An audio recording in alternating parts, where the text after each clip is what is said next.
Forgotten City, Chapter 9. Kobe's feet were glued to the spot. Feeling was returning in spiky tingles to his arm and leg.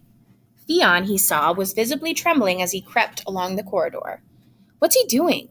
He's going to be ripped apart. Come back, Theon, said Nikki, her voice choked with terror. Theon either didn't hear or did and ignored the advice. The wolf's lip curled back and it snarled again, eyes narrowing. It's going to pounce, thought Kobe. It's going to kill him.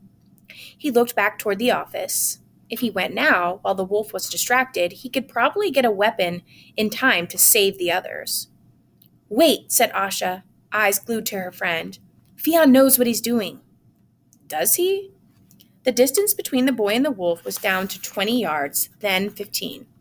Kobe's breath caught in his throat as the wolf moved too, closing the space between them further. He could hardly bear to look but couldn't look away either. At any moment, he expected the massive predator to launch and fasten its teeth onto Theon's neck. But when they were 10 yards apart, the wolf's ears rose from their flattened position and its tail drooped. It's in pain, said Asha, frowning. It's scared, too. I can sense it. Theon stopped, looking tiny in the middle of the corridor. His legs were still shaking. The wolf padded right up to him, lifted its muzzle, and sniffed at the boy's face. Theon flinched, then lifted a pale hand and laid it gently on the side of the wolf's head. Kobe couldn't believe what he was seeing. He's projecting a soothing emotion, said Asha quietly, telling the wolf we're not a threat, that we can help. This is crazy, whispered Nikki. For once, Kobe agreed with her. It was insane. But it was really happening. The wolf yawned, revealing rows of jagged teeth. Then its hind legs folded underneath it, and it lay down in front of Theon. No sudden move, said Asha. Theon's calming it down. He's telling it we have food. She threw Kobe a sideways look. You do have some food, don't you? Kobe nodded. He knew exactly what they could use. Wait here. Walking as steadily as he could, he headed back towards the kitchen and fished out several cans of barks, emptying 2 into a large dish. He grabbed some antiseptic spray too, then rushed back. When he arrived, Asha and Nikki were closer to the wolf, though still not as close as Theon, who was sitting on the floor right beside it, practically leaning on it. Kobe slowed his steps and walked over. If they can do it, so can I. Asha smiled. Can you take out the arrow? She asked. Kobe laid down the dog food beside the wolf's head, and it began to eat at once, gulping everything down in a matter of seconds.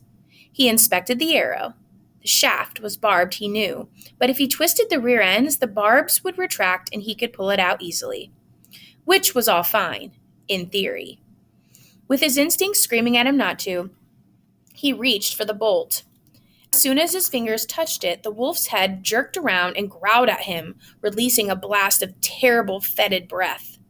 Kobe backed off. It's all right, he said, wondering if the creature could understand. Good doggy, he tried. Theon stroked the wolf's ears, and it seemed to relax again.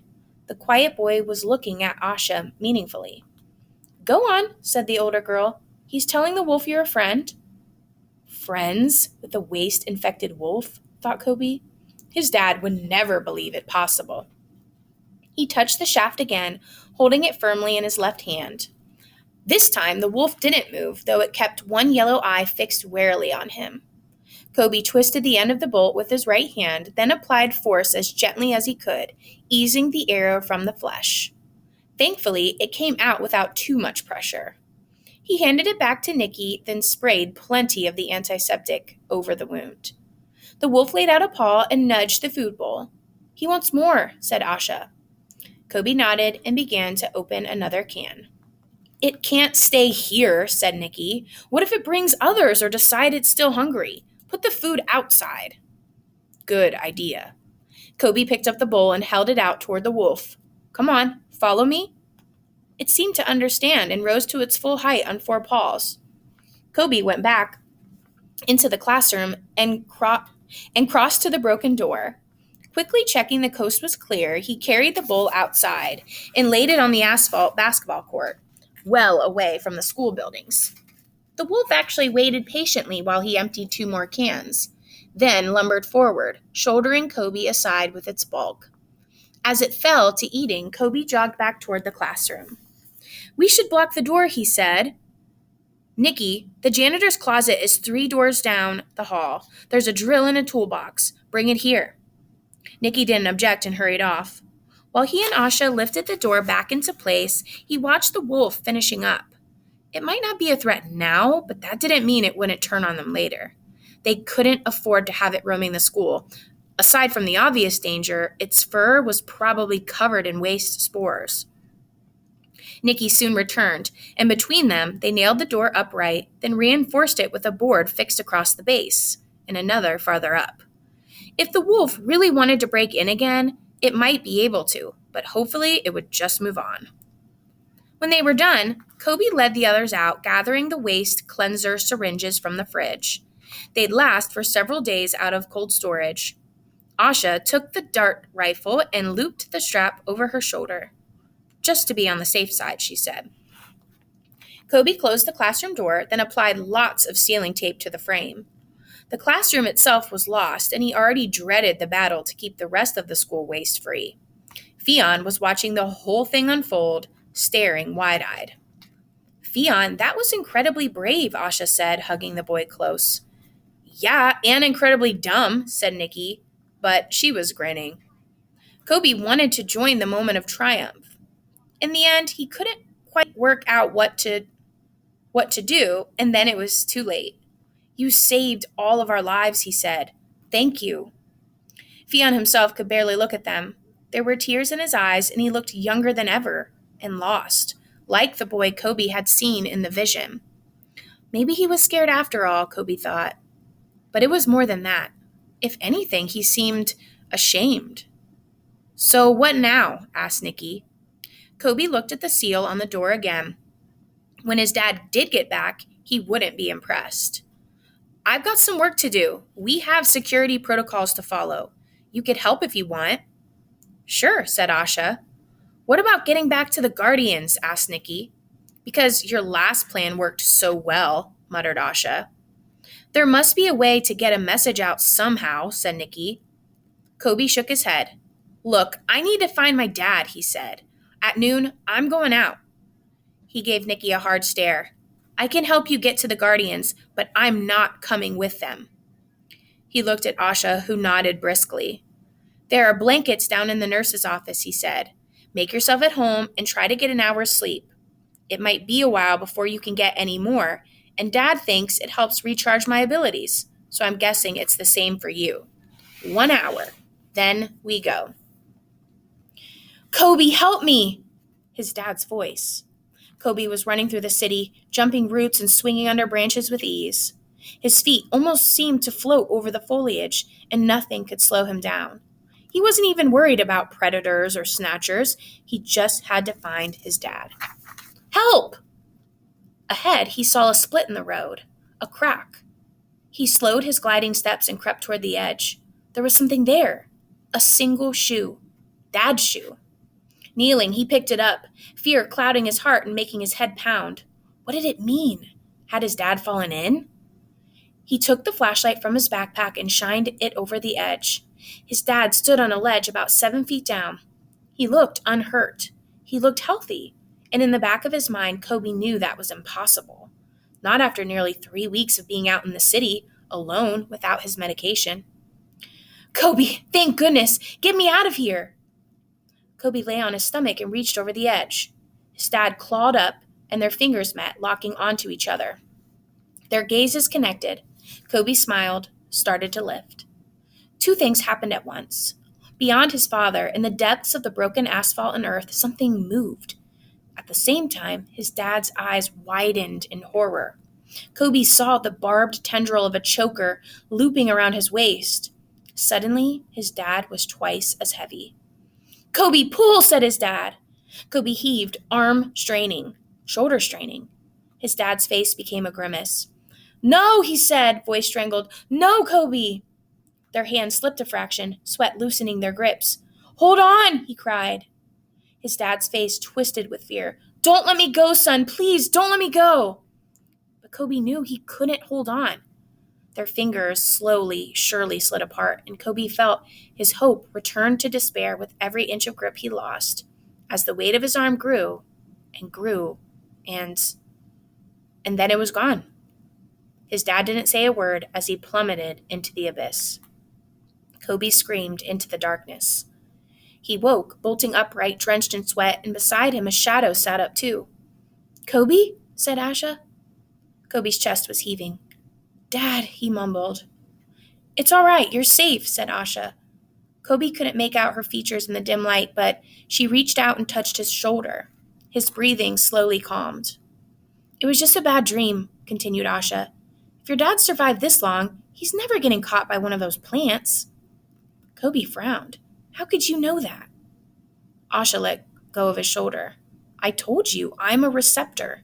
Sleep thoughts are more emotionally charged than waking ones. Less interference." Kobe wasn't sure he liked the idea of her looking so deeply into his thoughts. He had a headache again. Asha shrugged. "Sorry," she said. "It's not deliberate. I can't control it completely." They were quiet for a few moments. Fionn and Nikki were both curled up at opposite ends of the couch. Kobe checked his watch and saw it was almost time to leave. Noon was the hottest time of the day and the most uncomfortable to move around in, as it was for all other animals. It was the safest time to travel.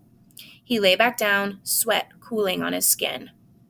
"That waist cleanser you gave Fionn is better than anything we have at Heelholm," said Asha. "He's the sickest of all of us, you know. The Guardians try to keep on top of it, but they can't. Every month he gets weaker." Kobe thought that he heard the beginnings of tears in Asha's voice. He knew exactly what she was getting at. Fionn hasn't gotten long. "My dad has more of the medicine at his lab," he said. "He might be able to help Fionn." Asha sniffed. "Do you really think he's there?" she asked. He could hardly bear the look of desperation in her face and the strange feeling it caused in his gut. No one's ever depended on me before. He couldn't lie to her. The window of survival was shrinking by the hour, if it was even still open at all. "I hope so," he said, looking away. For what seemed like an eternity, she didn't answer, and when she did, it was only quiet. "I hope so too. I really do." He glanced across at her again and saw she was staring at the ceiling. "I never knew my parents," she said at last. "None of us did." Kobe knew she was waiting for a response, but he wasn't sure what to say or do. She'd said something about her mother being infected, but nothing about her own father. Had he died before she was born? Dad always said every cloud had a silver lining, but if she was an orphan, the cloud looked pretty dark all over. "But you have the Guardians," he managed. "Some of them are nice," said Asha. Kobe sensed she wanted to say more. "But not all?"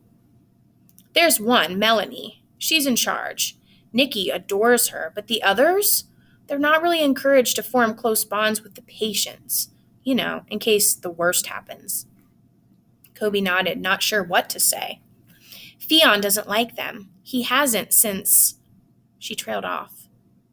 "We only have each other, I suppose," said Asha. "Like brother and sister," said Kobe.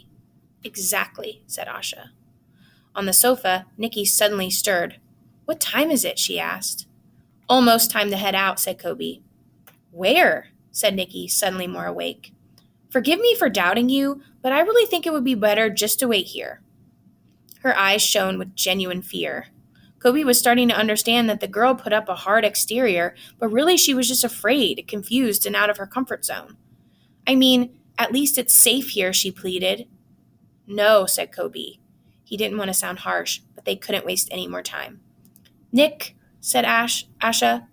Fionn woke now too, and was looking from one to the other, eyes startled. "She can stay here if she really wants," said Kobe, even though he hadn't wanted to offer. "But there are rules." "No, we go together," said Asha. "You can't make me," said Nikki, hitching her chin defiantly. Asha breathed a sigh through her nose. Kobe didn't have the words or the time to argue and began his preparations for leaving. He went to work resetting all the traps and checking all the doors around the school, just like he and his dad had always done together. He headed toward the science rooms, tugging on his dad's homemade pump action disinfectant equipment and wearing a face mask and goggles. It was high concentration, enough to kill just about any regular plants on contact, and to seriously slow down the spread of waste spores. But before he even reached the science room, he got a nasty surprise. The takeover had already begun, and it was worse than he expected. There were patches of creepers on the ceilings and walls. That's not right, he thought dimly. It shouldn't be that bad. Still, it might not be permanent. Repeated treatments with the disinfectant might do the job. He followed the path of vegetation back toward the outbreak location, his heart sinking as it grew more dense. More worrying, he began to doubt even his dad's concoction could be enough. Then, as he rounded the corner, his sinking heart plummeted into despair when he saw the reason for the incredible growth. The classroom door was wide open. Someone had peeled away the ceiling tape he'd so diligently applied. Kobe approached slowly, anger bubbling in his gut. Nikki, it has to be. But why? The woodwork lab was already overrun with all the workbenches, the desks, and the walls completely covered in a layer of moss and wildflowers. The snatcher in the corner was snared in thin tendrils of greenery, too. But it was the rest of the school Kobe was worried about. Depending on how long that door had been open, the volume of waste spores in the school could be catastrophic. I was so stupid. I trusted them. Kobe had turned away, determined to confront Nikki, when he heard the softest of mechanical hums. He spun around, searching the room. He froze as his eyes met those of the snatcher. Its visual sensors glowed red, fixating on him. And even though his body screamed at him to run, a tiny voice of logic was weighing the explanations and settling on the obvious. Nikki! She switched it on.